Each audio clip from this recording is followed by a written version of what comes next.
a beautiful palace surrounded by a beautiful garden, there lived the king and queen with her only daughter.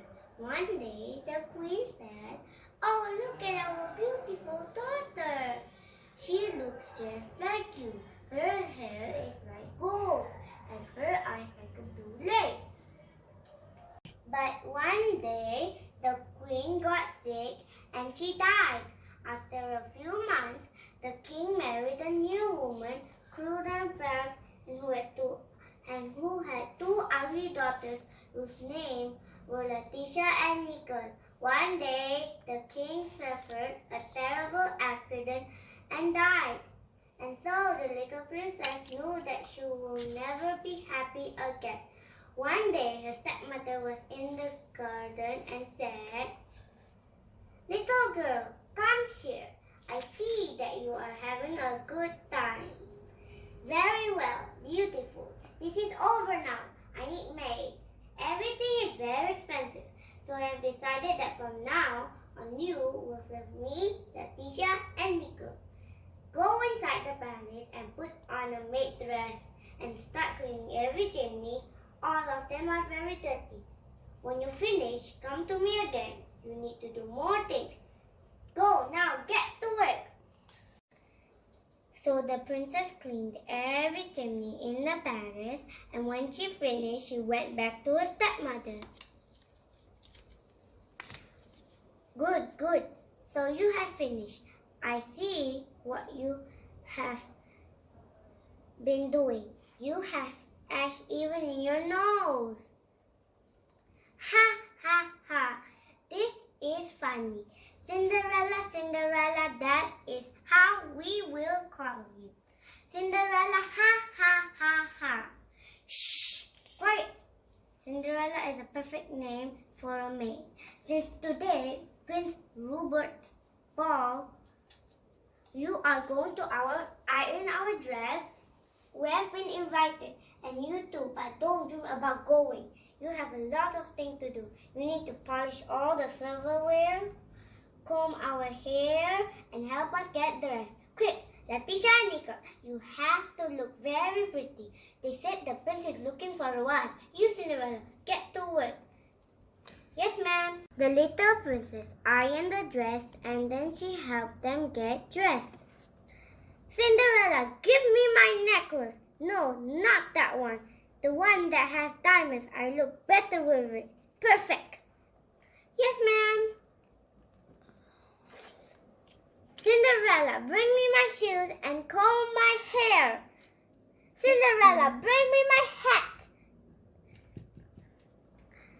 Cinderella, bring me my purse.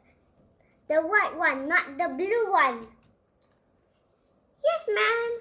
Hurry up. We can't be late for the ball. Here's your mirror, Nicole, and here's your purse, Letitia.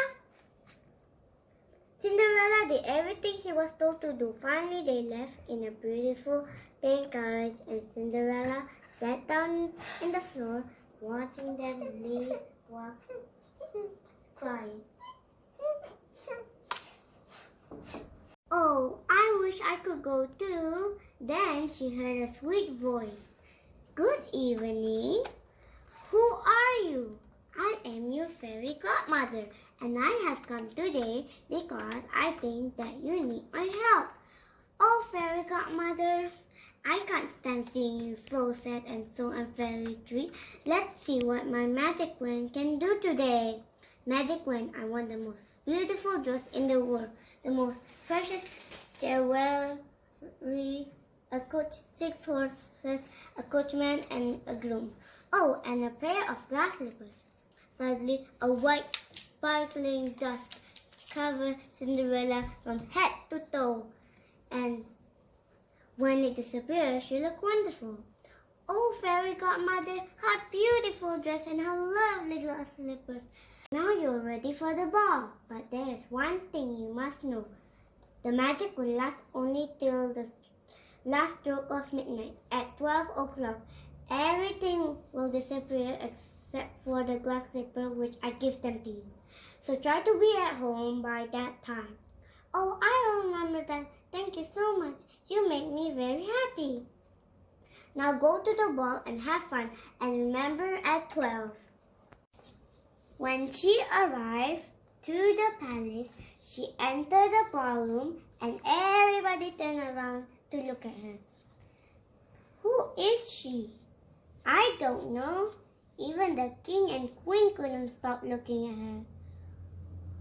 Who is she? She's so beautiful. The prince looked at her, astonished by her beauty, and immediately he fell in love with her. Then he asked her to dance.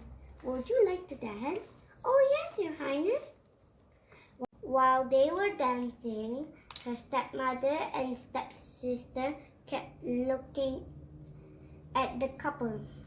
Who is she? I have never seen her before. Look at him. He looks happy. Meanwhile, the prince told Cinderella, "Thank you for the dance." "You are welcome, Your Highness." Then she heard the clock. "I must go, but you have just arrived." "Goodbye, I must go." And she started running. "No, stop!" While Cinderella was still running, the magic disappeared and her dress turned to rags, and the coach, horses, coachman, and groom disappeared. The prince followed her until he lost her. "I lost her. How will I see her again if I don't even know her name?" Then he saw something in the floor. "What is this?" "Oh, it's one of her glass slippers. I will look for her throughout the kingdom." And he did. He tried the shoe in every maiden there was in the kingdom. Some of them fit into the shoe, but they didn't have the other one. Then one day he arrived to Cinderella's palace.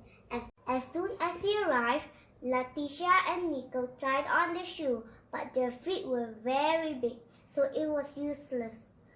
"Are there any other young maidens here?" "No." As the prince was getting ready to leave, one of his servants saw that Cinderella was watching them behind the stairs. "Come here, young girl, and try on the shoe." Then Cinderella tried on the shoe, which fit her perfectly. "You will be my bride. Let's go to my palace." "Oh yes, Your Highness." They went to the palace where they got married and were happy for many, many years. The end.